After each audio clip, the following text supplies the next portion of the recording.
Chapitre 2. Le départ de Nazareth. C'est le soir, une nouvelle soirée d'adieu pour la petite maison de Nazareth et ses habitants. Un autre souper, durant lequel la peine rend la nourriture sans attrait pour les bouches et taciturne les personnes.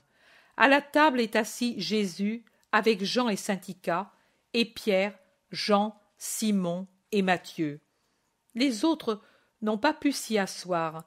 Elle est si petite, la table de Nazareth, tout juste faite pour une petite famille de justes, où on peut tout au plus faire asseoir le pèlerin et l'affligé, pour les restaurer par l'amour plus que par la nourriture.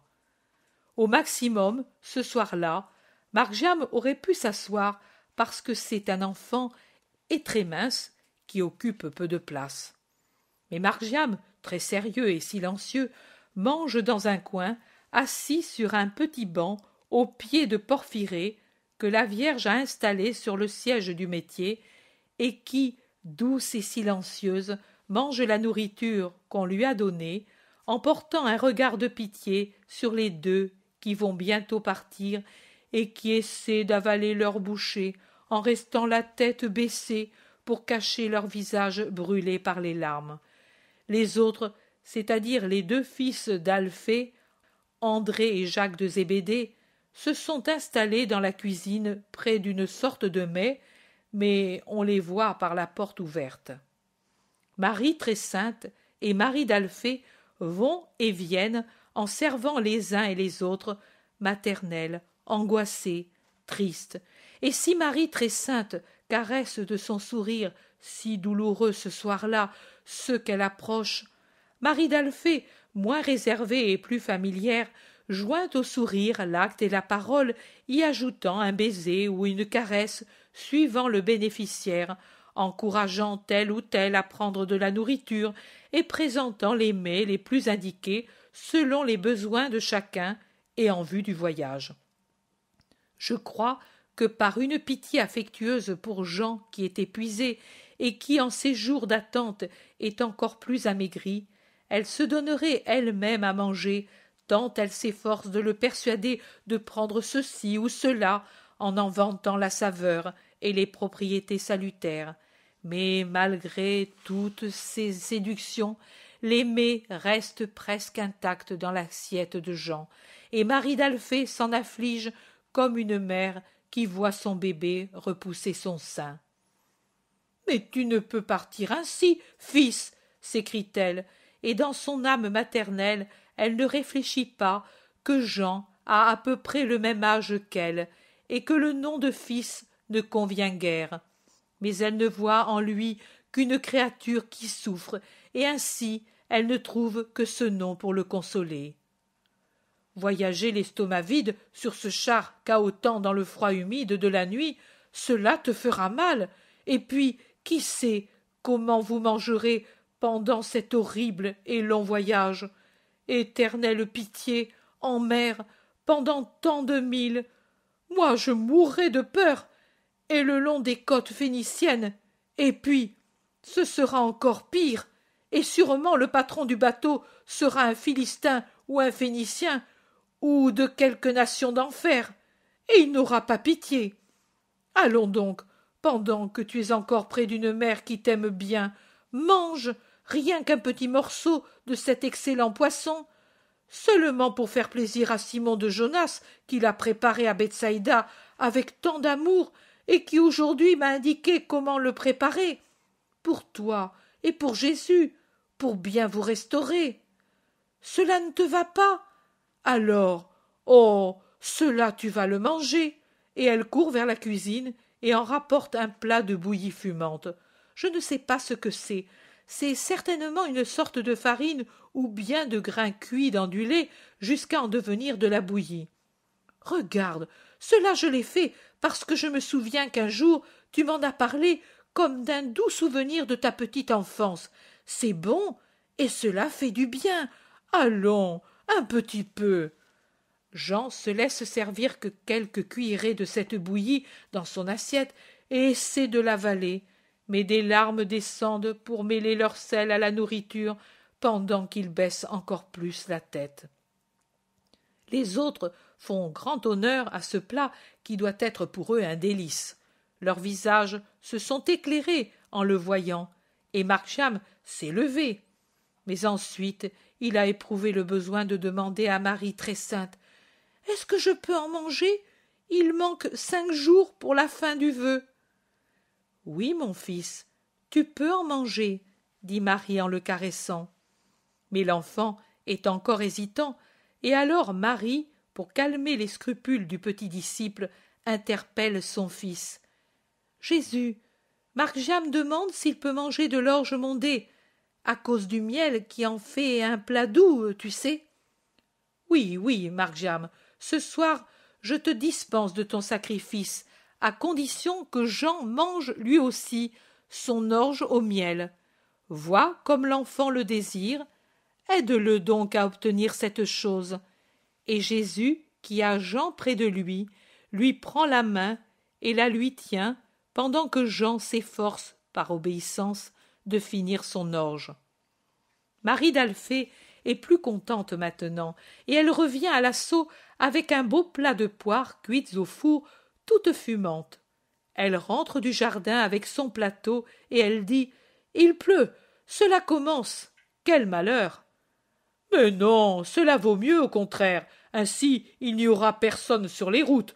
Quand on part, les salutations font toujours mal. Il vaut mieux filer avec le vent dans les voiles et sans trouver des bas-fonds ou des écueils qui imposent des arrêts et une marche lente. Et les curieux sont justement des bas-fonds et des écueils, » dit Pierre, qui voit en tout événement des voiles et la navigation. « Merci, Marie, mais je ne mange rien d'autre, » dit Jean en cherchant à repousser les fruits. « Ah, cela non. C'est Marie qui les a cuites. Veux-tu mépriser la nourriture qu'elle a préparée? Regarde comme elle les a bien préparées, avec leurs épices dans le petit trou et leur beurre à la base.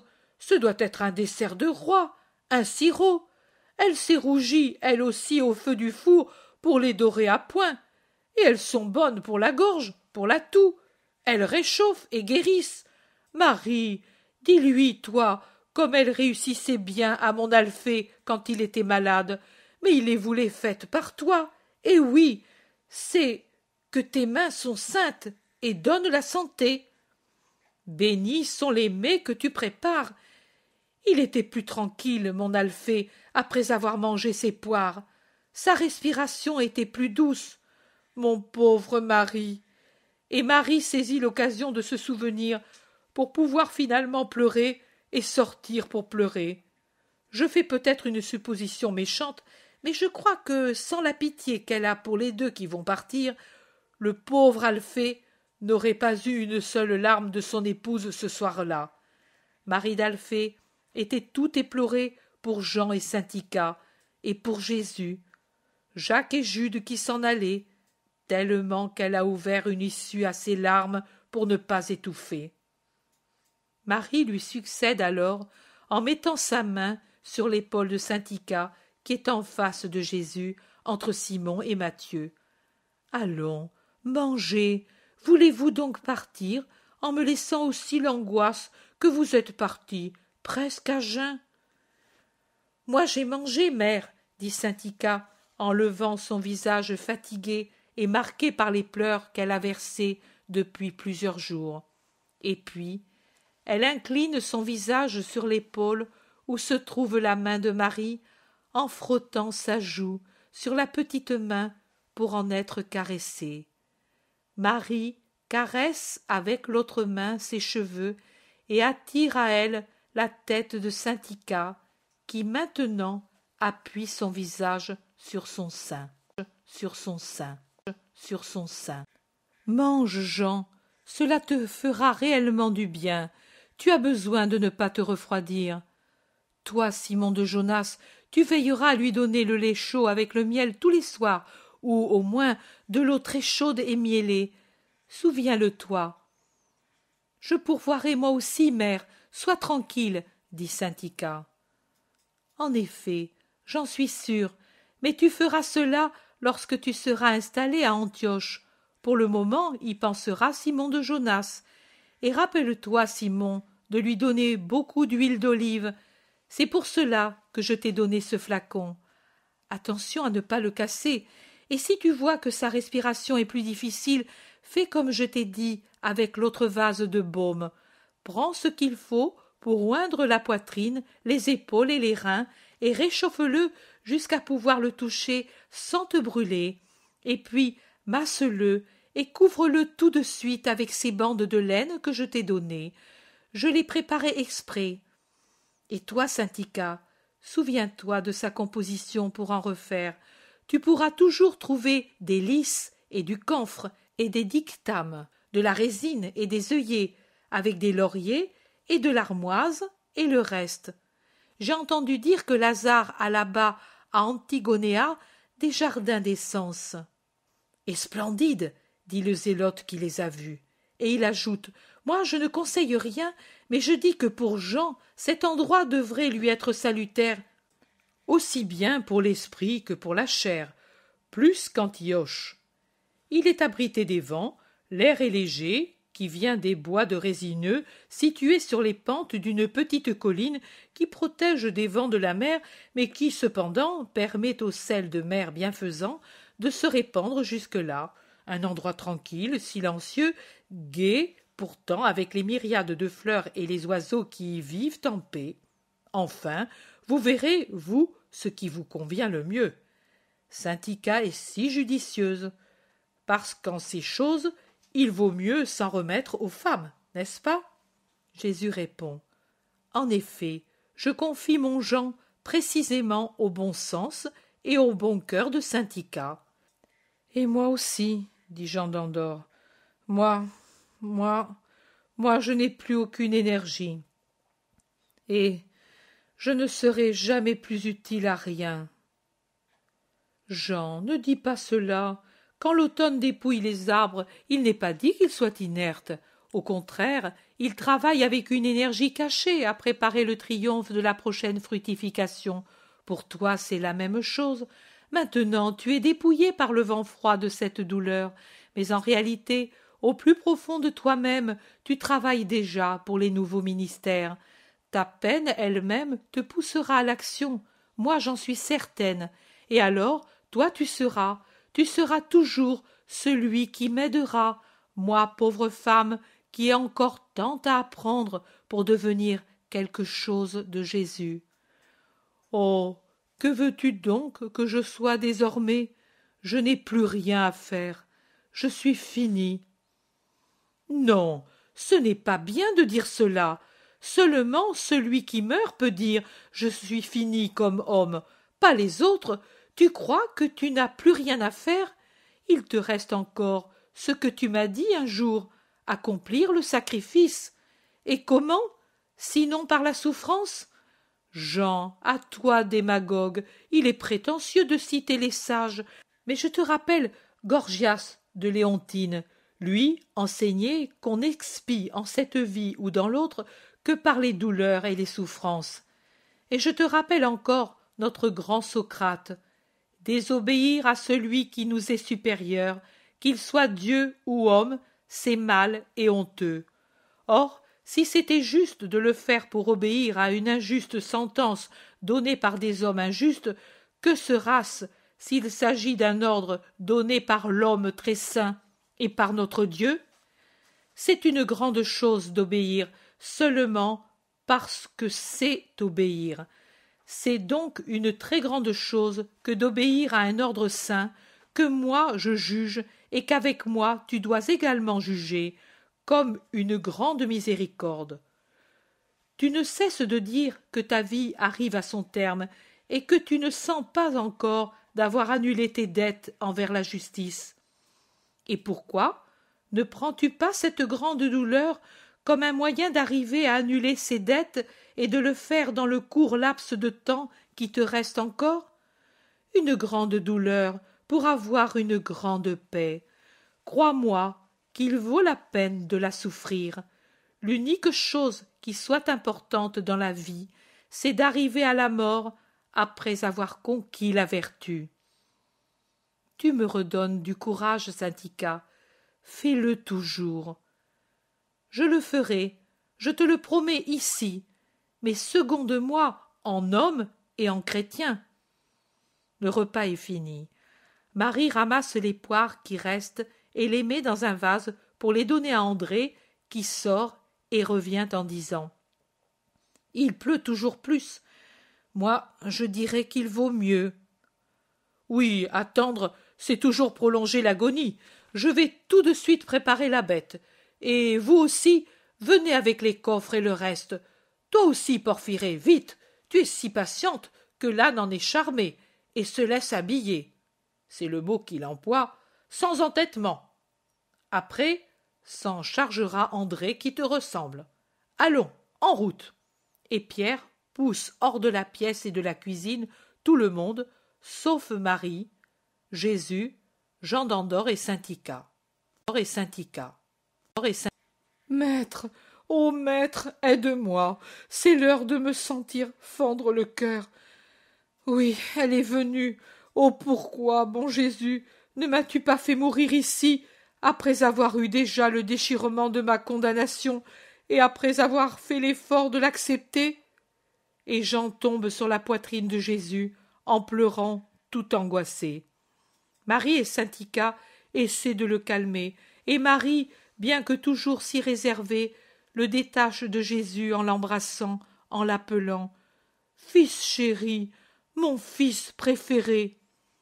Saint-Ica, à ce moment, s'agenouille aux pieds de Jésus en disant « Bénis-moi, consacre-moi pour que je sois fortifié, Seigneur, Sauveur et Roi, ici, en présence de ta mère.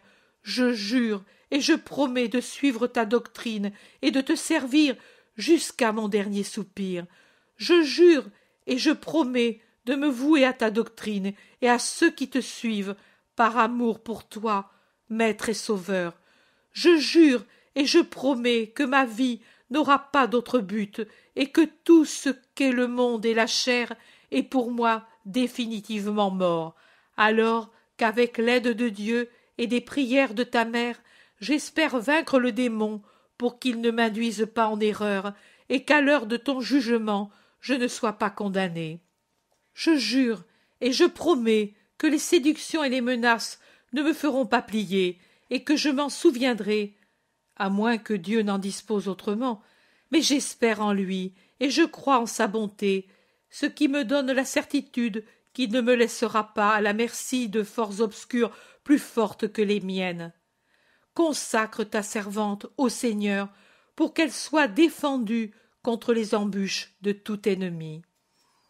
Jésus lui met les mains sur la tête, les paumes ouvertes, comme font aussi les prêtres, et prie sur elle. Marie conduit Jean auprès de Saint-Ica et le fait agenouiller en disant « Lui aussi, mon fils, pour qu'il te serve dans la sainteté et la paix. » Et Jésus répète son geste sur la tête inclinée du pauvre Jean. Puis il le relève et fait lever Saint-Ica en mettant leurs mains dans les mains de Marie et en disant « Et que ce soit elle, la dernière, qui vous caresse ici. » Et il sort rapidement pour aller je ne sais où. « Mère, adieu, je n'oublierai jamais ces jours, » gémit Jean. « Moi non plus, je ne t'oublierai pas, fils chéri. »« Moi aussi, mère, adieu, permets-moi de t'embrasser encore. » Oh, après tant d'années, je m'étais rassasié de baisers maternels. Maintenant, plus. Saint-Ica pleure dans les bras de Marie qui l'embrasse. Jean sanglote sans retenue. Marie l'embrasse lui aussi. Maintenant, elle les a tous les deux dans ses bras, vraie mère des chrétiens, et elle effleure de ses lèvres très pures la joue rugueuse de Jean. Un baiser pudique, mais si affectueux. Et avec le baiser restent les larmes de la Vierge sur la joue émaciée. Pierre entre. C'est prêt. Allons.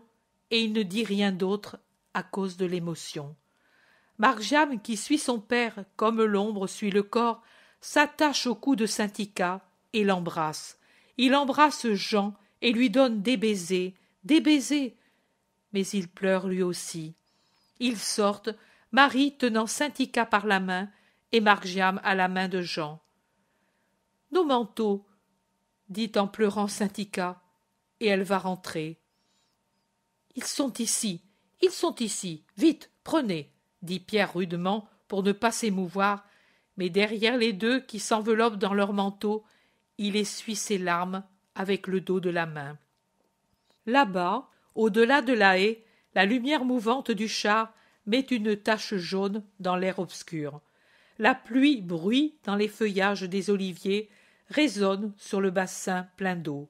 Un pigeon éveillé par la lumière des lampes que les apôtres tiennent à l'abri de leurs manteaux, tout bas pour éclairer les sentiers pleins de flaques d'eau, roucoule lamentablement.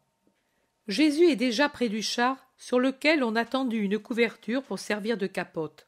« Allons, allons, il pleut beaucoup, » dit Pierre pour les faire presser, et pendant que Jacques de Zébédée remplace Porphyrée à la bride, lui sans façon soulève de terre Syntycha et la pose sur le char, et avec encore plus de promptitude, il saisit Jean d'Andorre et il le met dessus, et il monte lui aussi, en donnant immédiatement au pauvre âne un coup de fouet si énergique que celui-ci se précipite en avant, bousculant presque Jacques.